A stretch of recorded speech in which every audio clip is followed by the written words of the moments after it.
Bienvenidos a un nuevo capítulo del podcast de la H a la Z. Hoy día vamos a hablar de un tema de máxima importancia para el país, como es la crisis de seguridad que atravesamos. Recordemos que el 27 de abril sufrió 3 carabineros, sufrieron un terrible asesinato, lo que nos demuestra o lo que nos recuerda que la irrupción del crimen organizado, del terrorismo, son una amenaza para el país. Vero, ¿cómo estás? Hola Juan, ¿cómo estás? Muy Bien. bien. Yo muy bien, yo muy bien. ¿Tú? Bien también, pero muy expectante de lo que vamos a hablar hoy día, porque sin duda la seguridad, la crisis de Sí, seguridad a la que nos enfrentamos es de máxima importancia, ¿o no? efectivamente. Todas las encuestas dicen que es el tema que a los chilenos y chilenas les preocupa, ¿no es cierto? Pero para conversar hoy tenemos un excelente invitado. No podríamos haber tenido un mejor invitado, el general en retiro Enrique Basaletti. Seguramente todos ya habían escuchado alguna vez o habían leído. Yo quiero decir que Enrique participó de la creación del documento, ¿no es cierto?, que lanzamos desde Horizontal, las 100 propuestas por el tema de la seguridad. Pero además, para que todos se queden atentos, tiene mucho que contarnos porque también viajó, acompañó a Juan Antonio Kast a la visita de las cárceles en, si no me equivoco, El en Salvador. El Salvador, pero también el viaje a Hungría, ¿no es cierto? Así es. Ya, lo presentamos entonces. Hola, Enrique. Hola, Hola, Enrique. mucho gusto, Juan, Vero. Gracias por la invitación. No, muchas gracias a ti por estar acá. Como decía la Vero, tú tienes mucha experiencia, has estado, como se dice en buen chileno, donde las papas queman, como general de carabineros, y nos gustaría ya partir de lleno con el tema del día. Y lo que vemos, Enrique, es que generalmente los temas de seguridad se los toma la agenda legislativa. Y en este caso, a propósito del cruel asesinato de los 3 carabineros, se puso en agenda nuevamente el tema de las reglas del uso de la fuerza. Entonces, la primera pregunta que queremos hacerte, Enrique, es si tú ves que efectivamente es el camino para seguir el tema de aprobar esta ley, qué tan importante es, si efectivamente va a lograr algún cambio y básicamente cómo ves que tanto el gobierno como el Parlamento se están haciendo cargo de esta crisis. Bueno, mira, es un tema complejo porque mientras tú me preguntabas, yo pensaba, no la respuesta, sino cómo dar un contexto a la respuesta que pretendo dar. Y lo primero que se me ocurre decir es que es lamentable ver que en materia de seguridad pública, que como ustedes bien han dicho, ha sido la primera preocupación, por lo menos en las últimas 2 décadas. No sé, ha cambiado eso en lugar, pero más o menos ha sido la primera prioridad de los chilenos. Ha sido un camino bien reactivo. Y eso es doloroso. Estas cosas, generalmente cuando se reaccionan sobre ellas, pasa que dejan respuestas sin resolver o se hacen a la rápida, se hacen a contrapelo y se hace muy desde la guata, diría un joven.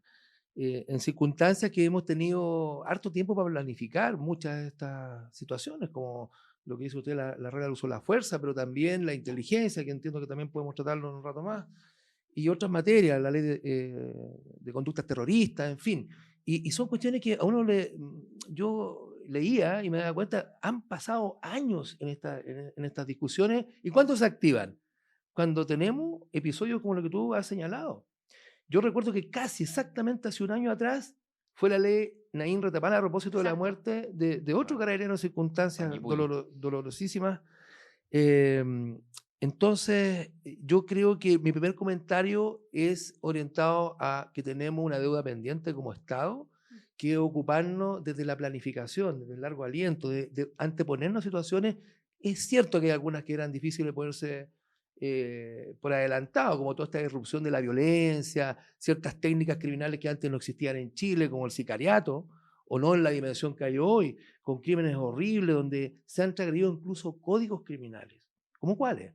Típicamente, yo soy más viejo que usted, así que lo puedo decir, pero cuando uno era más joven, siempre escuchaba de que los delincuentes era más profesional aquel que entraba a tu casa, robaba, y las personas no se daban cuenta que entraron a la casa. Era casi como el delito perfecto, ¿cierto? Como, yo sé que suena un poquito como caricatura, pero hoy día da lo mismo. Y los tipos usan las armas de fuego y matan niños, mujeres, El video en Barrio decapitan. Brasil es bien terrible, no sé si lo vieron, es realmente... Sí, pero ¿sabes qué pasa, Juan? Que cuando uno se va quedando con la última noticia, pero si uno tiene la mesura de tomar, no sé, los últimos 18 meses, los últimos 2 años, lo que tú quieras, te empiezas a mirar que empiezan a repetirse con una frecuencia cada vez mayor. Y es como el cuento de la rana, digo yo, que bueno, se va entibiando, como que uno ya lo va aceptando, lo normaliza, hasta un punto que puede ser de no retorno. Y ahí, ahora sí contesto derechamente que, y miren lo contradictoria que hace mi respuesta.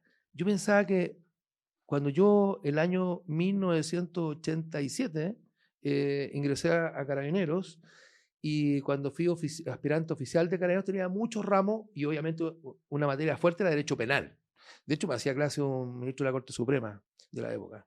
Y yo, para mí fue, entre paréntesis, bien difícil. Yo era un alumno de Ingeniería Civil antes de entrar a Carabineros, entonces paradigma totalmente distinto. Después te preguntamos cómo derivaste.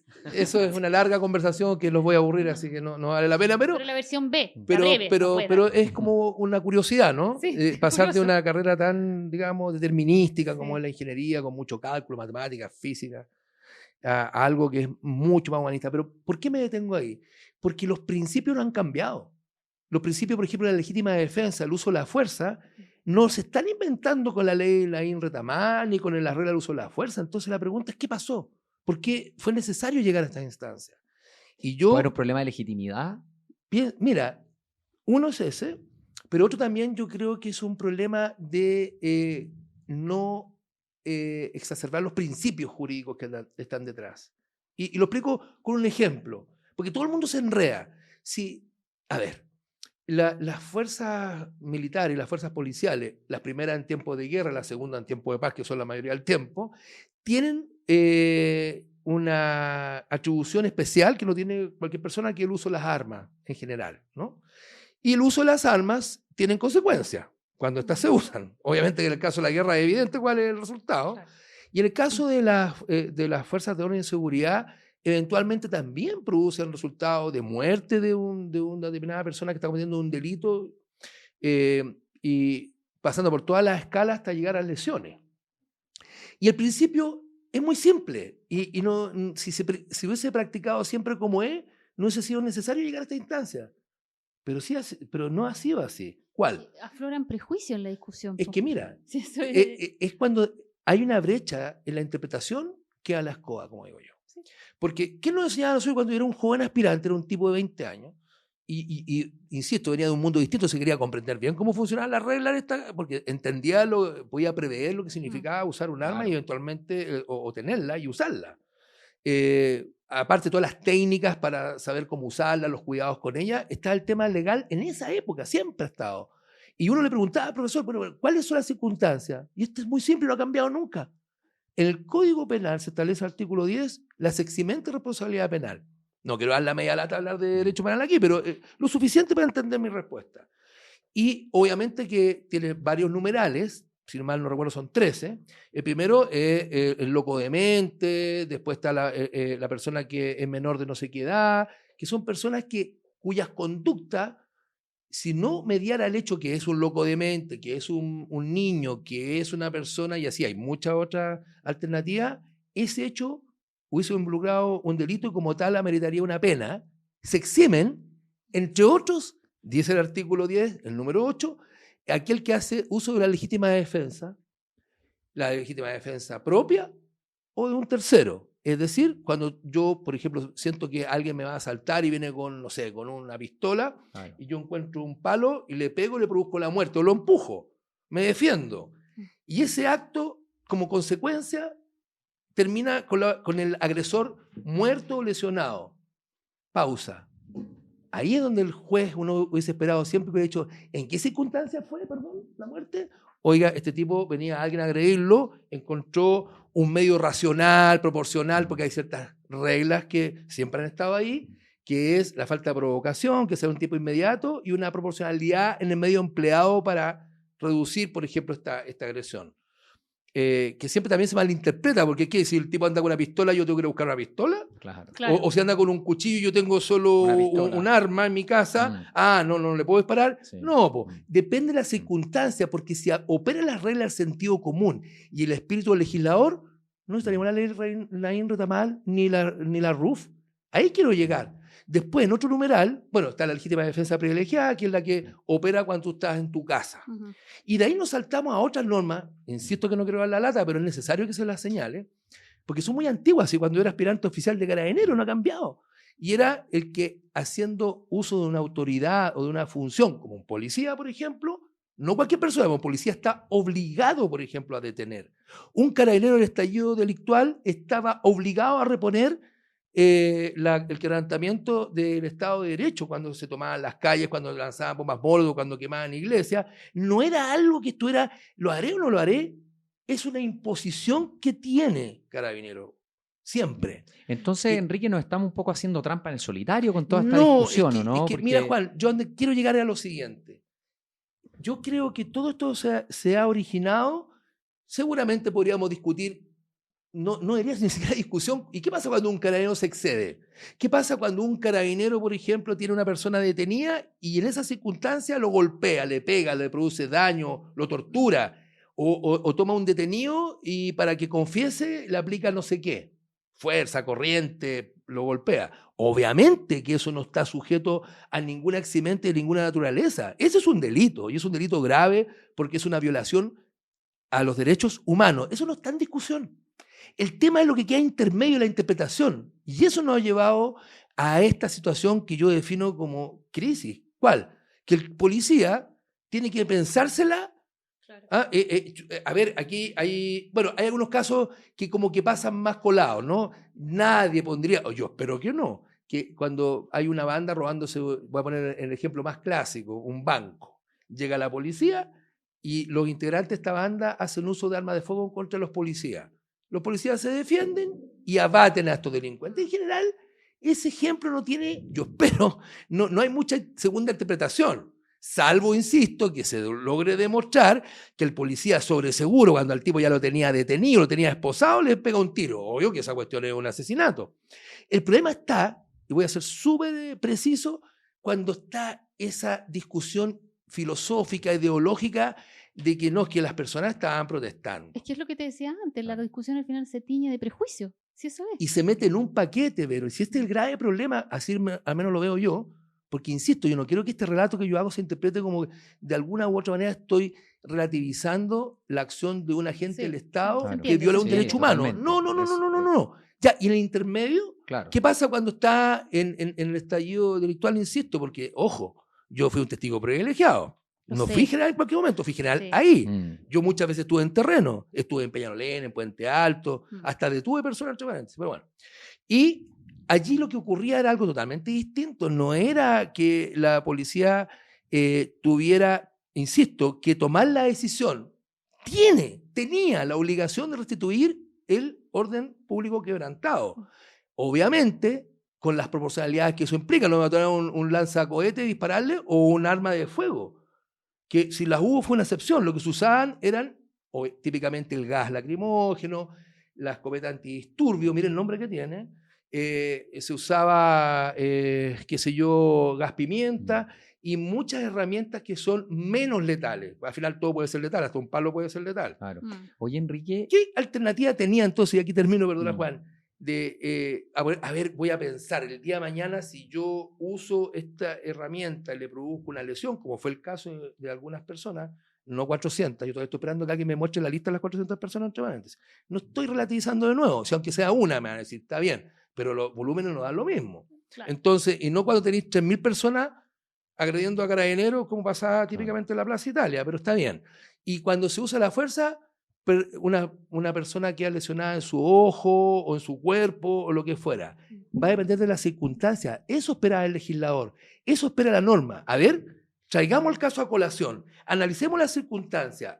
Y si hubo exceso, y si hubo falta de provocación, y si hubo una violación, bueno, ese agente tiene que ser duramente castigado. Porque además está traicionando el espíritu del depositario de la fuerza que tiene el Estado. Claro. Pero cuando tú lo pones en un tema que hemos visto, aquí estamos con cuestiones, y no es el momento ahora para que analicemos caso a caso, pero al menos todos tenemos varias conciencia de casos bien emblemáticos donde está bastante, no sé, el Puente Pío IX. ¿Quién hoy día, con la evidencia de audiovisuales que existe, cree que el carabinero tiró a un manifestante y lo tiró al río. Todos ya saben que ese fue un choque que se produjo cuando había detrás de él para detenerlo, pero aún así, ese carabinero, primero está de baja y segundo está en cierne a una condena que creo que la Fiscalía le está pidiendo 8 o 12 años. Sí, vamos a volver al tema del estallido social, de todos los hechos de violencia que vimos, que es muy interesante verlo desde la óptica de Enrique. Pero ahora me gustaría pasar a la segunda sección, Vero, que es la sección Perfecto. Dato, Mata, Relato. Dato, Así mata, que relato. el estrado es tuyo. Yo te voy a ir dando las cifras, Juan, y tú me cuentas de qué se trata cada una. Perfecto. 107%. Ese es el incremento que han tenido los secuestros desde el año 2018 al 2023. 37%. Es el aumento en la tasa de homicidio desde el 2018 al 2023. 11%. El porcentaje de carabineros que ha disminuido en la calle desde el 2019. Y 131%. Es el porcentaje de hacinamiento que hoy día tienen las cárceles del país. Oye, bien impresionante estos datos, Vero, que tú estás poniendo sobre la mesa, porque yo creo que estamos frente a un fenómeno totalmente distinto. La irrupción del crimen organizado, del narcotráfico, terrorismo hemos tenido en la macrozona sur, pero eso también parece que se mantiene. Nuestras cárceles no dan abasto. Entonces, Enrique, me gustaría tener tu visión frente a la irrupción del crimen organizado transfronterizo. ¿Qué tan grave es? Hemos tenido otro episodio en Chile parecido. Tú decías que entraste a Carabineros en el año 87, es algo que nunca se ha visto, y cómo podemos combatirlo si efectivamente es tan grave el problema. Sí, o sea, derechamente es grave. Segundo, decir de que lo más brutal es que si uno mira a Chile hace 2 décadas nomás, era el país que tenía los indicadores de la tasa de homicidio más baja de toda la región, con 2,7, 3,4, los años más malos de homicidios por cada 100.000 habitantes. Y solo nos competíamos con Canadá, a veces con Uruguay. Uruguay también está muy mal hoy día. Y hoy día estamos en el 100% más. Que claro, cuando uno habla con otras personas de otros países de la región, te dicen, oye, pero ustedes están llorando de lleno, pues sí. Igual tienen 6 homicidios por cada 100.000 habitantes y los posicionan en el primer quintil de países más seguros. Sí, pero es el doble. Sí, pero no teníamos sicariatos, Claro. sí, pero no teníamos personas cercenadas. Perdona, la intervención de países, de extranjeros, digamos, Bueno, en lo que podría ser un caso súper ¿sabes de emblemático, qué? revelador. Yo me acordé, ya que el El dato secuestro, me mata refiero. relato, es que yo también en mi desarrollo de carrera en Carabineros fui una persona que tuvo casi 2/3 siempre en el ámbito más estratégico. Yo, bueno, después igual terminé de estudiar ingeniería y me dediqué mucho a la planificación estratégica, indicadores de control de gestión, desarrollo institucional, en fin. ¿Por qué lo comento? Porque una parte importante del desarrollo de mi carrera fue crear el Departamento de Análisis Criminal.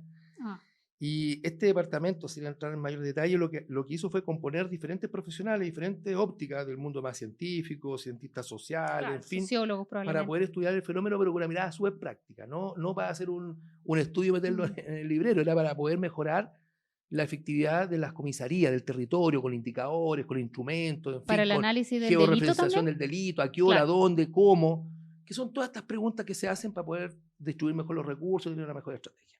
Pero ¿por qué hago el comentario? Porque en esos años recuerdo mucho que era el primer gobierno de la presidenta Michelle Bachelet, yo haber sido comandante o mayor, es decir, un gallo con 20 años de servicio, y me correspondió participar de un seminario o algo así que organizaba el gobierno a través, me imagino yo, ya no recuerdo, pero haber sido del Ministerio de Relaciones Exteriores, porque ya habían oleadas de inmigraciones, digamos, muy por encima del promedio de las décadas que se manejaban, los haitianos, ¿se acuerdan ustedes? Muchos bolivianos, en fin, entonces ya había una cierta preocupación, cómo estará participando esa inmigración o su impacto en el mundo más criminal. Y nosotros llevábamos unos datos, por eso me acordé, mato, date, relato. ¿Qué era el objetivo? No era mi juicio de valor, menos un carabinero, los carabineros no son apolíticos, lo que corresponde es decir las cosas con evidencia. Y llevábamos algunos datos que ya daban cuenta, sobre todo en la parte norte, con microtráfico, el gota a gota y otro tipo de manifestaciones nuevas, como la proporción de detenidos o presos en las cárceles nortinas, y cómo se había desplazado el crimen nacional en esa época, estoy hablando de 2000, ¿cuándo será? 2013, 2012, no me acuerdo. Y, o quizás antes. Antes, porque Antes, eso, 2010. 2010-14 fue Piñera. Tienes razón. La cosa es que, y me acuerdo de haber sido fuertemente llamado la atención. Oiga, comandante, ¿usted no está aquí para hacer juicios de valor? ¿Qué juicio de valor si estoy trayendo un número que está recogido? ¿Por qué hago este comentario? Porque yo creo que también hemos sido laxos a la hora porque de nuevo se mete en el mismo paquete todo. Si nadie tiene que ser xenófobo o ser en contrario a la inmigración, que es un derecho universal. Sí, pero con ciertas condiciones, pues. Traten de entrar ustedes a un país, incluso de Centroamérica. Yo estuve hace poco, ya lo decían ustedes. Sí. ¿Y cuándo llega? ¿Y cuándo se va? Pero una pregunta a propósito de lo que acabas de decir. Tú estuviste en Hungría. Sí. Y ahí entiendo yo, corrígeme porque tú estuviste ahí, yo no, todavía no, pero que Todavía. se construyó un muro, ahí hay un muro Sí, a lo largo de toda la frontera, son, no sé, la 180 frontera con kilómetros. Serbia. Sí, correcto, con Serbia. ¿Y Sí. cómo funciona eso? Bueno, te lo digo enseguida, solo Sí. para terminar, yo creo que el tema de la migración se ha hecho en Chile de manera tan descontrolada que los carabineros de hoy, cosa que le preguntan a algunos, si hacen un control a esas personas, no tiene contra qué contrastarlo, no sabe con quién está hablando, no sabe su historial, no sabe sus récords, no sabe si... Bueno, la Fiscalía ha denominado eso como el fantasma. La Bueno, Fiscalía Nacional, el nuevo fiscal. Yo lo he escuchado ¿y varias qué es lo veces esa figura. evidente? Volvamos a medir hoy día las cárceles y se van a encontrar una sorpresa. De partida, no lo he dicho yo, ahí está, hay más de 600 bandas criminales que funcionan dentro de las cárceles y una mayoría importante compuesta por determinadas naciones. No quiero estigmatizar a nadie, pero hay claramente hoy día, de eso que ustedes me preguntaban, de la mayor violencia, estas nuevas manifestaciones criminales, son totalmente exportadas. Y yo dejo la pregunta, ¿por qué vienen a Chile? Porque si el tránsito, por ejemplo, de Venezuela hasta acá pasa por varios otros países. Sí, claro. ¿Cuáles son y esas son las preguntas que queríamos hacernos como nación. ¿Qué es lo que hace atractivo a Chile para venir hasta acá? ¿Solamente la mejor situación económica? ¿O habrá también en esta ecuación, bueno, no es tan caro delinquir acá? A lo que costo. te enfrenta en realidad no es tan grave. Es para discutirlo y ahora te contesto lo de Hungría. Bueno, mira, para ser justo, y también es bueno que yo me dé este espacio para decirlo, yo me defino, yo he trabajado durante buena parte de mi vida para profesionalizarme en materia de seguridad pública, pero desde la evidencia, desde el conocimiento, la experiencia, también experiencia comparada. Y bueno, fui invitado por José Antonio Caz para, en esa condición, ir y ver la experiencia en El Salvador no tan solo con las cárceles, hay harto que hablar ahí, ¿eh? No me toca a mí, porque bueno, yo voy siempre como asesor. Y lo mismo en Hungría, lo mismo también en Londres, que en otras materias. Y lo primero que tengo que decir es que no existe la receta mágica, porque cada nación, cada historia, cada cultura tiene sus particularidades que hacen que no exista el traje a la medida que se hizo bien allá en Londres para aplicarlo aquí en Chile. Claro. Bueno, O sea, porque que los no países tienen diferentes eso esquemas políticos, claro. en fin. Pero sí hay un tema de concepto, y eso sí que yo lo digo con todas sus palabras. Y el concepto es el siguiente, ya lo insinuaba, yo creo que ya llegó la hora que Chile encarezca el crimen. Lo encarezca y de verdad. ¿Te fijas? Porque, ¿y ese muro sirve para eso? No, tiene otra connotación, que es que materialmente hoy día nosotros estamos mucho más desfavorables que Hungría. Yo voy a explicar por qué. Porque ellos primero tienen una frontera bastante más reducida que la nuestra, en condiciones geográficas y materiales distintas. Pero lo más distinto es que tienen el apoyo de Serbia. Ustedes saben que tienen policías combinadas que pueden pasar de uno a otro lado. Los serbios, que son típicamente por donde ingresan los flujos de inmigrantes hacia Hungría, no porque tengan como destino final Hungría, sino que de Hungría, Austria y Alemania, tienen sendos tratados de cooperación que nosotros aquí, olvídese cómo estamos con Bolivia, que cero posibilidades. O sea, aquí cuando pasan tipos de otras nacionalidades, y aunque lo detuviéramos aquí, ya no se los puede volver a Bolivia, ¿no? A no ser que sean bolivianos. O sea, la cooperación Entonces, internacional, Enrique, es clave, ¿no es cierto? O sea, con los si tú me países preguntas vecinos, a mí, eso no es un problema de un país. funciona en Hungría en buena parte porque hay una buena relación bilateral. Porque hay intereses comunes que se resuelven. Hay una conciencia compartida ahí del problema. De todas maneras. Claro. Pero Aquí además, no la tenemos. también es cierto que ellos le ha ayudado mucho esa barrera física, Sí.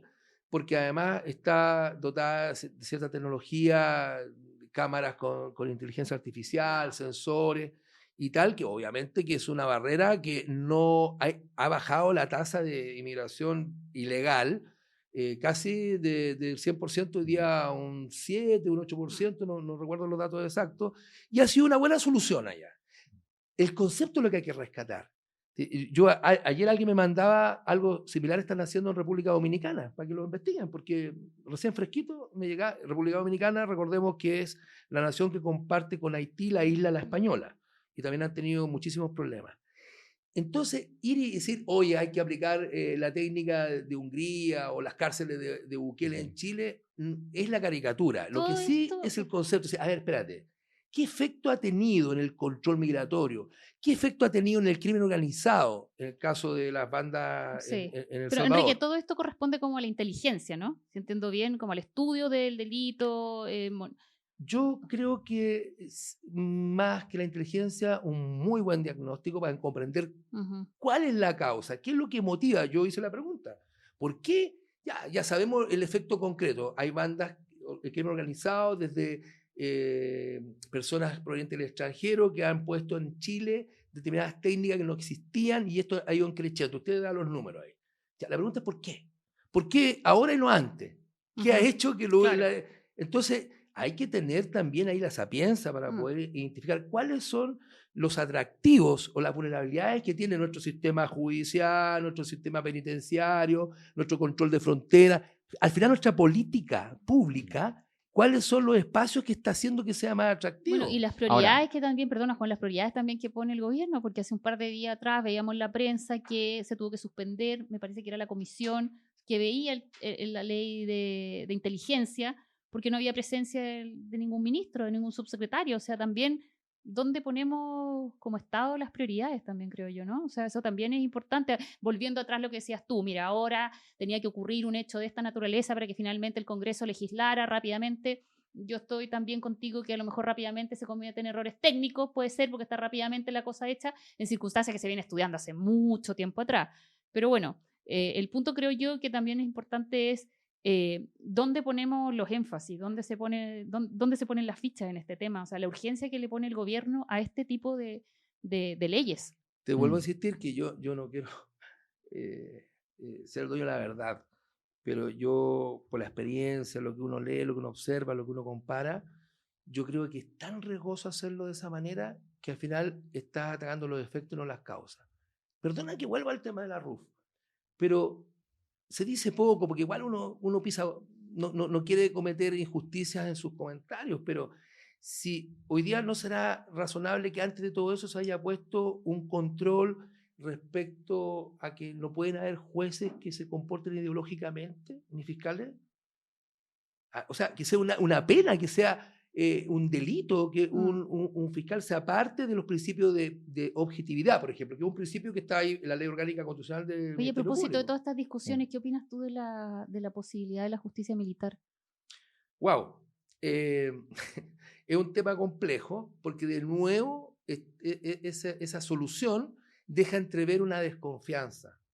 Desconfianza, por una parte, por aquellos que defienden un poco el actuar de las policías y de las Fuerzas Armadas en circunstancias especiales, diciendo, oye, si no lo entregamos esto a la justicia militar, estamos expuestos a jueces que es como la diosa, digo, siempre yo bromeo entre mis amigos que alguna, que ser justo, jueces y fiscales también, con nombre y apellido lo podría decir, pero no lo voy a hacer.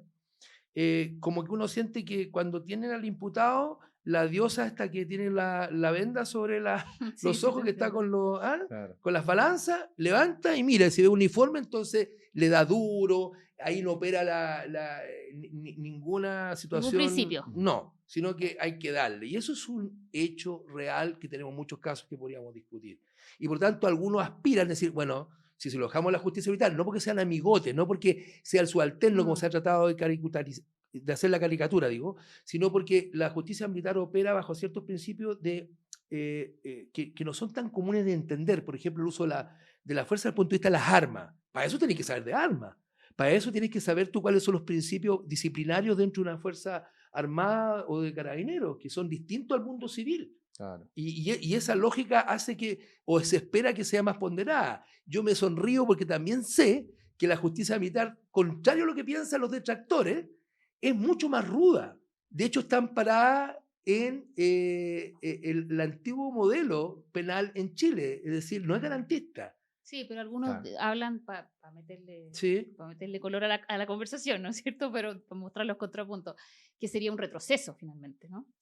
claro, es que por eso te digo, si al final tú lo pones en el verdadero contexto, Mm. daría lo mismo que la operara si acaso los principios fueran muy rigurosamente seguidos. Y aquí son principios básicos. No me met- Oye, ¿qué se espera de un juez? Que sea justo. ¿Y qué es lo que dice la ley? Lo dice la Constitución, la dice la ley, es que tiene que, con el mismo celo, con las mismas ganas que busca toda la evidencia que hace que tú seas imputado, que puedas tener responsabilidad como autor, cómplice y encubridor, también busque por el otro Mm. lado toda aquella circunstancia atenuante, eximente, y eso no pasa siempre, de un tiempo a esta parte. Esa es la desconfianza que tiene el mundo más militar y de las policías, diría yo, y por la otra, Mm. en la otra cara de la moneda, aquellos sectores más ideológicamente de la extrema izquierda siempre ven en el policía o en el militar un enemigo del pueblo, una persona que está prácticamente dogmáticamente formada para alterar los derechos de las Claro. personas. Entonces, Ju- ¿sabes qué? Eso yo creo que la gente común y corriente está bastante harta. sí. Justamente, Enrique, aprovecho de pasar a nuestra próxima sección. A Qué bueno que te vas propósito, acordando las secciones porque a mí se me olvidan. sí, es que si no aquí me Hay retan, que, me retan de claro, producción. está bien, Así está que, bien. Es que Juan tiene la producción enfrente, yo la tengo de lado. oye, es súper interesante el tema de la confianza, o en este caso la desconfianza, ¿no es cierto? Porque yo creo que algo que subyace a toda la conversación que hemos tenido hasta el minuto es la desconfianza que hay de gran parte de un sector político en nuestras fuerzas de carabineros, fuerzas armadas, en que hagan un uso legítimo de las Y, fuerzas. Y con eso me gustaría pasar a a nuestra sección que la denominamos Por la boca muere el pez. Y aquí lo que hacemos es básicamente traer a la mesa una cuña de algún personaje destacado de la contingencia nacional y comentarla al respecto. Y en este caso tengo una cuña de nuestro mismísimo presidente de la República, Vero, don Gabriel Boric, en que él tomó distancia de la imagen del perro Matapacos, la calificó una imagen ofensiva y denigrante, y aseguró que, abre comillas, nunca festiné ni me hizo ningún sentido esta imagen burda del perro aquel, del perro Matapacos. Cierra comillas. no te vamos a preguntar si le crees, te vamos a En preguntar qué te parece. Tal cual, tal cual. Y me gustaría, yo creo que también hubo una columna muy, muy lúcida, creo yo, bueno, como siempre, Carlos del Peña. rector Carlos Peña, Mm. en que es muy simplista tomar el perro matapacos como una causa de los niveles de violencia que vimos Sí. en octubre del 2019, pero sí habla de la infantilización de la De la política política, sí. y habla también de probablemente una generación que infantiliza estas cosas y también tiene muchos prejuicios, como decía Lavero. Entonces, ¿cuál es tu diagnóstico al respecto, Enrique? ¿Por qué fuiste general de carabineros en ese entonces, en pleno estallido? Cuéntanos, si hay una desconfianza, si es una desconfianza de la clase política actual, de esta izquierda, de esta nueva izquierda frente amplista, si tú quieres, o hay temas más de fondo que no hemos sabido resolver como sociedad. Bueno, mira, lo primero yo creo que una mirada esta de lo infantil que podría ser buscar una figura de esta naturaleza para describir, digamos, esa crítica o esa mirada. eh, pero yo no sé, yo no soy tan ingenuo, yo creo que hay señales. Esto es un poquito como al revés del marketing o la misma línea. Cuando las películas te ponen la Coca-Cola así como en segundo plano, después te dan ganas de tomarte una vida, tomar una Coca-Cola. Entonces, cuidado con los mensajes, yo por lo menos tengo ese cuidado. Segundo, O sea, es mucho más que infantilismo esto. yo creo que sí, que más que infantilismo, de alguna manera se hace épica una situación que es bien reprochable, es una ofensa grave. O sea, está bien, no, que nadie podía pensado que en verdad la gente estaba pensando que el perro matara a Paco. No, pero mira el mensaje que está atrás. O yo recuerdo la primera vez que para un 8 de marzo, que es el Día de la Mujer, nosotros estábamos en ejercicio en ese tiempo, tomamos la decisión de poner a nuestras mujeres carabineros con una general, todas las mujeres nuestras, En la porque marcha, sí. pensábamos que de alguna manera podría haber una empatía entre las personas que se supone que defienden principios de igualdad y de protección al género, ¿no es cierto? Pero no, mira las frases, no las voy a repetir aquí, que decían, qué falta de Sí. consecuencia más grande. Y entre paréntesis, llego al punto. Yo creo que una de las cosas más graves, que yo lo digo como un simple chileno, ya ni siquiera como experto, sino como una persona que ha vivido una buena parte de su vida tranquilo, en un país ordenado, en un país con los sub, con alto y bajo, pero de alguna manera un país... Que funcionaba. Yo soy agradecido de haber vivido mi juventud en el país que viví y haberme desarrollado en él. Pero hoy día la falta de consecuencia política es yo lo veo así, una de las grandes causas de lo que estamos viviendo. ¿A qué me estoy refiriendo? La consecuencia es cuando una persona piensa, dice y hace lo mismo. Entonces hoy día es re fácil echar marcha atrás y criticar lo que tú apoyaste. No lo digo tan solo por el presidente, lo digo por una clase política que hoy día parece mucho más reflexiva. Y hoy día dice, bueno, sí, a lo mejor... Bueno, pero cuando... Pero Twitter tiene memoria. Sí, el Twitter tiene memoria y yo sé que los chilenos también. Si los chilenos no hay que Grande. subestimarlo. No, si la Nuestro gente- pueblo, que esa palabra siempre se la trata de apropiar cierto sector político, es nuestro pueblo. Finalmente, sí tiene la conciencia que algunos creen que no. Y Oye, no sí sé, la última pueden encuesta valorar o Academ, castigar esa falta de consecuencia. uno mira las encuestas Academia, la base de apoyo del presidente siempre sigue siendo el mismo 30%. Creo que la última bajó. Bajó La, a la última, 24. pero es la Sí. primera. Y llevamos 4 meses del año 2024 con, o sea, la cantidad de hechos graves, gravísimos. Sí. Sí, pero independientemente de ese apoyo, yo también creo que la gente, o sea, la gente tiene mucho más conciencia, probablemente, de lo que la clase política cree o lo que la dinámica del debate nacional estima. O sea, yo creo que efectivamente estas cosas están arraigadas en la sociedad chilena. Nuestra O sea, gente, nuestros compatriotas son bastante más, tienen más acceso a la y información, sensato y son más ponderado educados que de lo la que gente eran cree. mis generaciones cuando éramos cabros, cuando éramos Eso es jóvenes. cierto. Porque el advenimiento de las redes sociales, de la información instantánea, hace que la gente también tenga una opinión mucho más basada en la evidencia, por último, lo que están viendo de lo que era en el pasado. No es tan fácil engañar a la gente. Enrique, pero independiente de esto, que es súper relevante el fenómeno como sociológico que pasa con el tema de la seguridad, hay un hecho, yo creo que es irrefutable, y es que nuestro Estado no tiene las competencias mínimas de inteligencia para enfrentar, por ejemplo, el crimen organizado. Uf, Tú que has estado adentro de Carabineros, conoces cómo funciona el Estado, ¿es así o no es así? es así. Y de nuevo volvemos, sin querer, a la base de esta conversación.